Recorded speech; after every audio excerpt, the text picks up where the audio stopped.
Hi guys, welcome back to On the Rise ATL. It's your girl Kitty Spice and I'm here with Siobhan Tunes.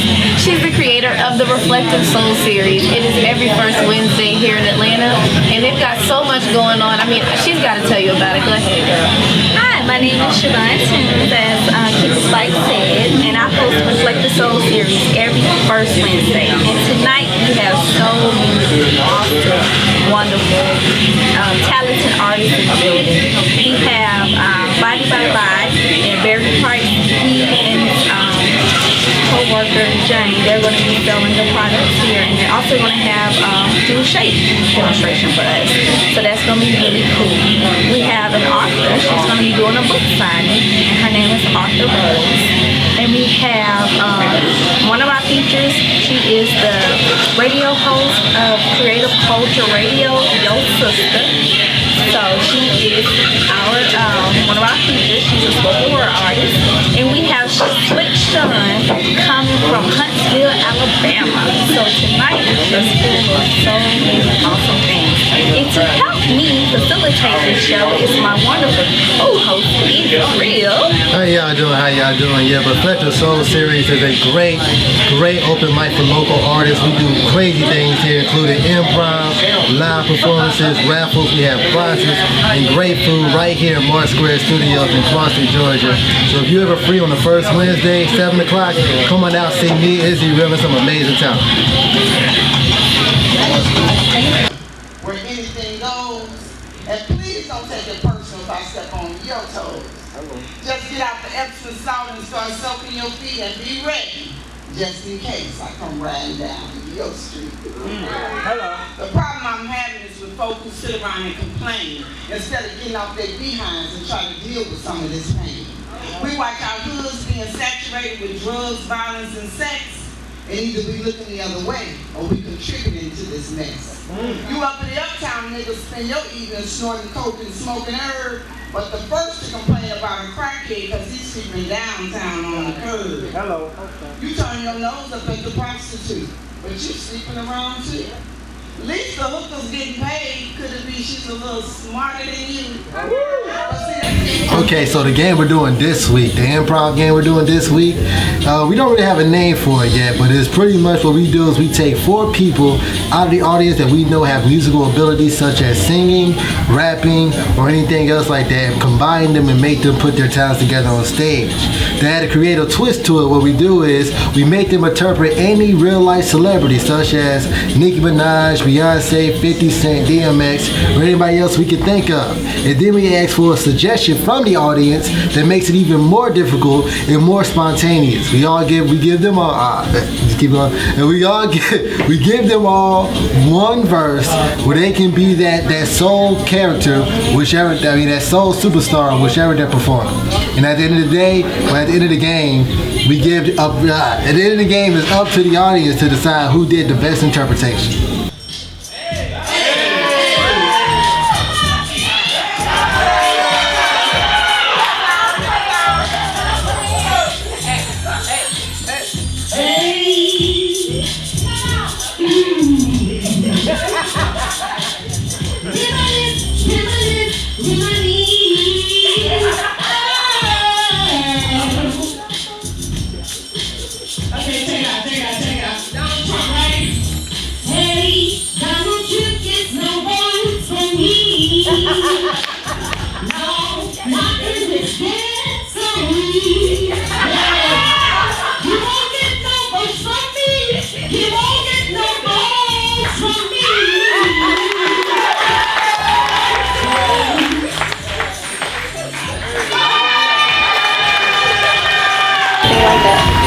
I love hosting the Reflective Soul series every first Wednesday.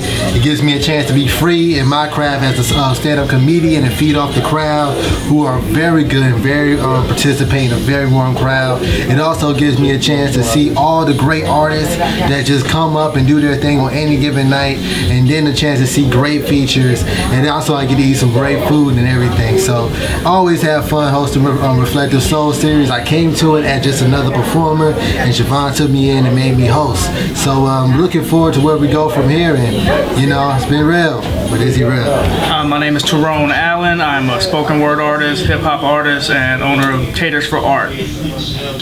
Tonight at Reflective Soul Series, I used a loop pedal to lay down a beatbox, and then did a couple of vocals on top of that, and then did a spoken word piece, my gun or my guitar on top of that. So I was doing live looping and incorporated my own lyrics on top of it.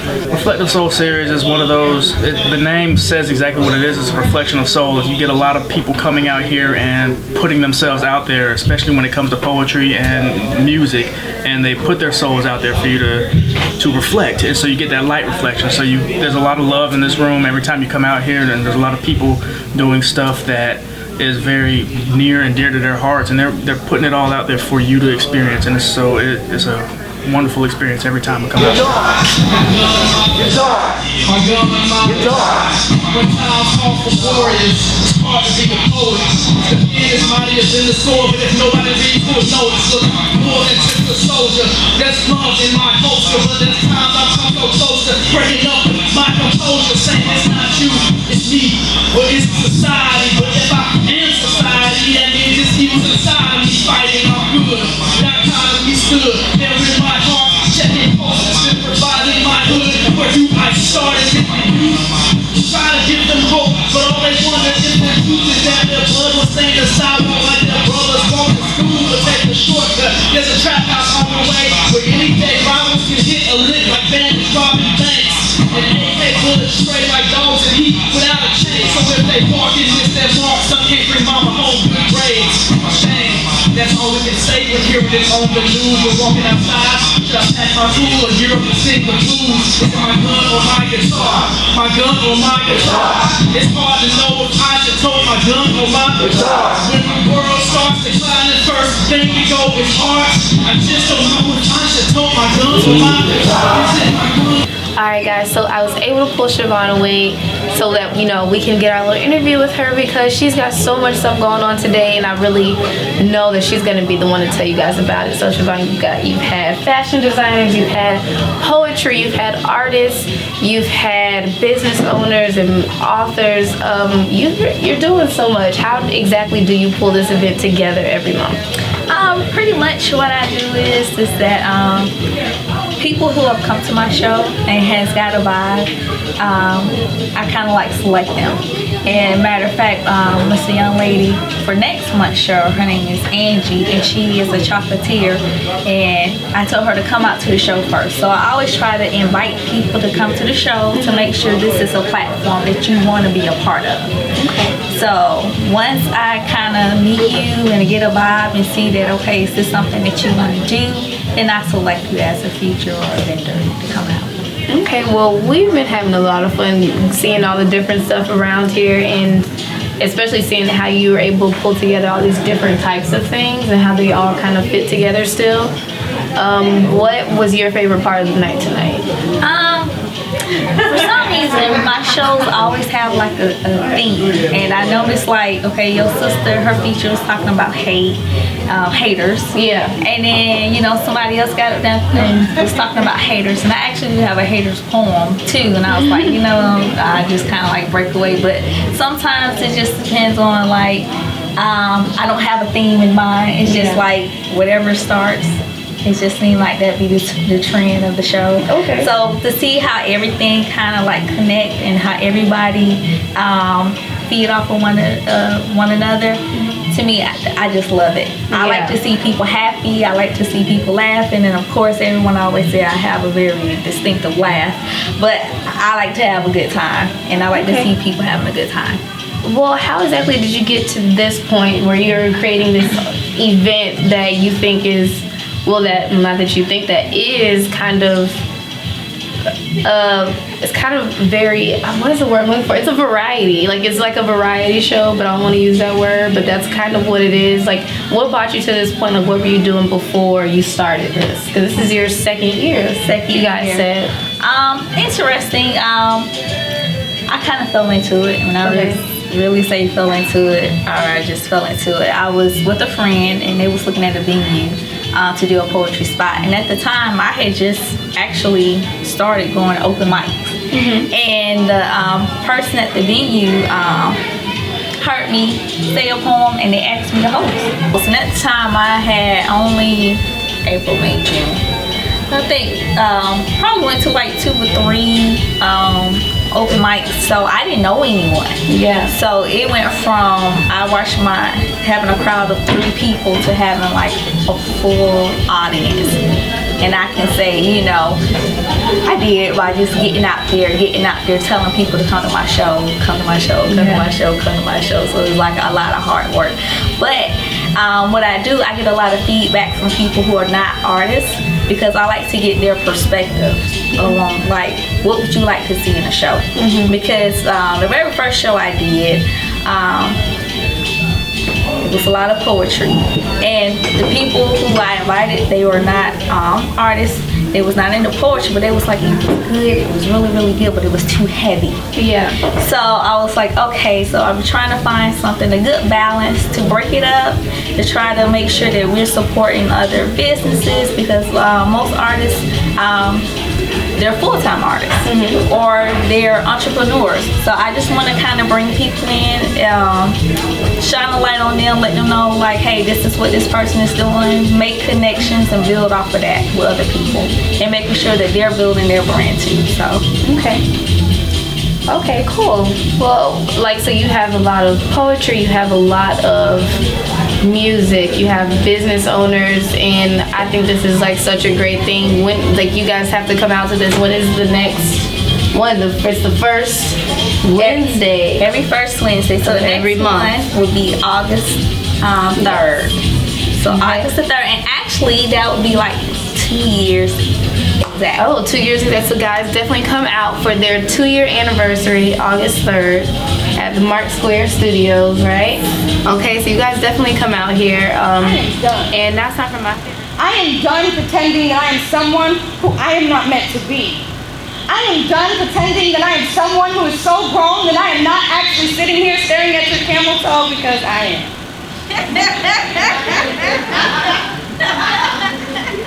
So from this point on, I am done putting on this little act. Yes, I am staring at your camel toe, and that motherfucker is staring back.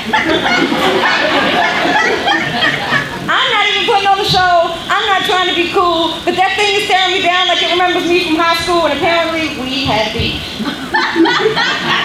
At this point, I feel like your camel toe has become a threat to me. And no, I'm not mad. I just want to know how long this fad is going to last, and why are yoga pants worn outside of yoga class, and why do some women be so skinny but their hoo-ha look so fat? This is so inappropriate. It be true, y'all. It be true. I'm like, hey, she's like 25 pounds. She got this big old... Okay.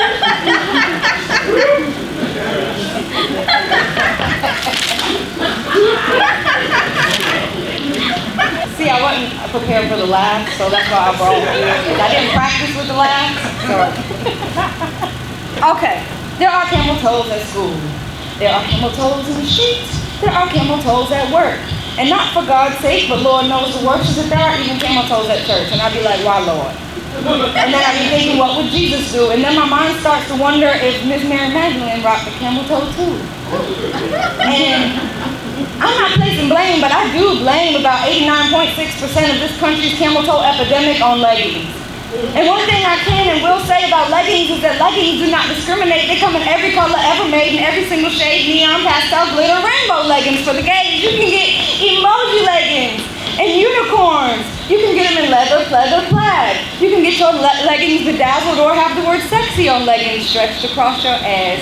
You can even have them camouflage or be sparkly and silver like a disco ball. Anybody can wear them, one size fits all. Leggings hide nothing, yet they are an illusion. Right when we think that your pants are about to split down the crack of all that ass, distorted the cheetah print down. Somehow leggings make it through. Somehow they last. America, we have stretched this $5 elastic to the max. At this point, leggings deserve some respect. Shout out to the Koreans at the beauty supply store who keep all the fresh leggings on deck. And this poem isn't even about leggings or Koreans. it's about camel toes. But it could be about Koreans too, because camel toes are international. No matter where in the world you are, I will have you know your camel toe is a distraction to everyone. So no, I did not pay attention to your poem. Nobody paid attention to a word you had to say because we saw every dimple on your ass as you made your way to the stage, and you got the nerve to get up here and talk about your vision for world change when currently we can't see past the fact that your vagina is in our face. Before I go to events, I try to do some research, and the flyer said nothing about your vagina being a feature, plus we only paid $5 to get in this bitch. And maybe it's not my business. It's my duty because I'm your sis, so if you would like me to listen, you pull your shirt down and get you some pants to fit, because I am sick. And I am tired of staring into the third eye of your vagina.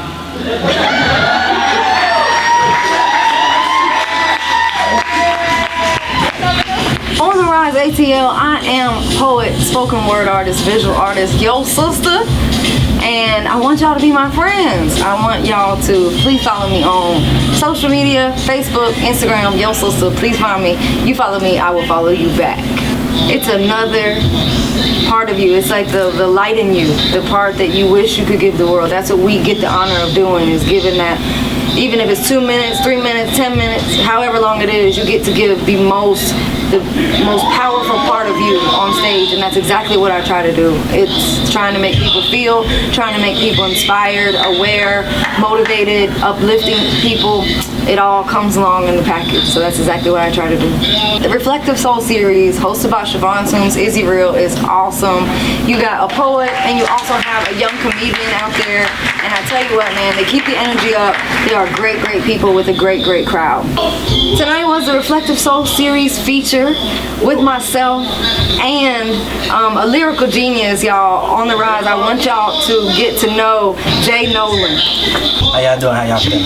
It's kind of crazy because we were in the studio and yo sis was like, I'm about to do my first song. You know, I've been doing poetry for a while, but this is something that I really want to undertake. And you know, we had to kind of coach her through the session, and she was like, but really, I would be honored if you drop the verse on it and just let me know what you need from me. And I was like, really? Just play the track. And I wrote the verse on the spot. And yeah, that's how it came out. It was a real simple process. It wasn't any red tape to cut through. Just natural and organic. Hey, I am Rose Bush, the author of The Secret First Lady and The Secret First Lady, The Naked Truth. A little bit about my book. It kind of deals with the church. They're both fiction, but it talks about things that are kind of swept under the rug in the church. Sex, lies, success. The main character is Rachel Jones, and Rachel pretty much goes on a roller coaster ride, and when she tries to seek restoration, she gets into church, but ironically this is where all her sins are committed. And then I leave you hanging. In part 2, well, you'll learn how all the characters are truly connected. Scandal, but there's also an act of forgiveness and other things that you can learn from these books. So I got some hot stories for you. The Secret First Lady and The Secret First Lady, The Naked Truth. So I'm self-published. You can find my books on Amazon, Barnes & Noble. Just Google me, social media, IG, I'm Rose Bush 25, Facebook, Rose Bush, and Twitter, Rose Bush 25. This is my first time at the Reflective Soul series. I'm loving the spoken word. It's been a long time since I actually got to participate in an event like this, so I'm loving all of the poets, and I would love to do it again. It's an amazing event. Okay. What's going on, world? It's your boy Barry Price. Here representing Visalis. It's the #1 health and fitness challenge in North America. We have 3 different types of challenges. We have a 10-pound challenge, a 90-day challenge, and a lifetime challenge. Every 10 pounds of loss or built of muscle, we donate 90 healthy meals to a child that's starting their own weight loss journey. We actually partnered up with the Boys and Girls Club of America, and we also have over 3,000 local charities that we donate to. Reflective Soul series it's a great opportunity for artists as they're doing their poetry or spoken word. Just a great opportunity for people, independent artists, to come out and showcase their talents. This is Tyrone Allen. Thank you for watching On the Rise ATL. On the Rise TV, this is your sister. And this is Jay Nolan. And keep watching On the Rise TV ATL. We on the rise. Thank you for watching this episode of Reflect the Soul series with On the Rise. And now it's time for my favorite time. It's random fact time, and she doesn't know this is gonna happen, so I'm super excited about this. Okay. Did you know, random fact about Langston Keys, that he actually lived in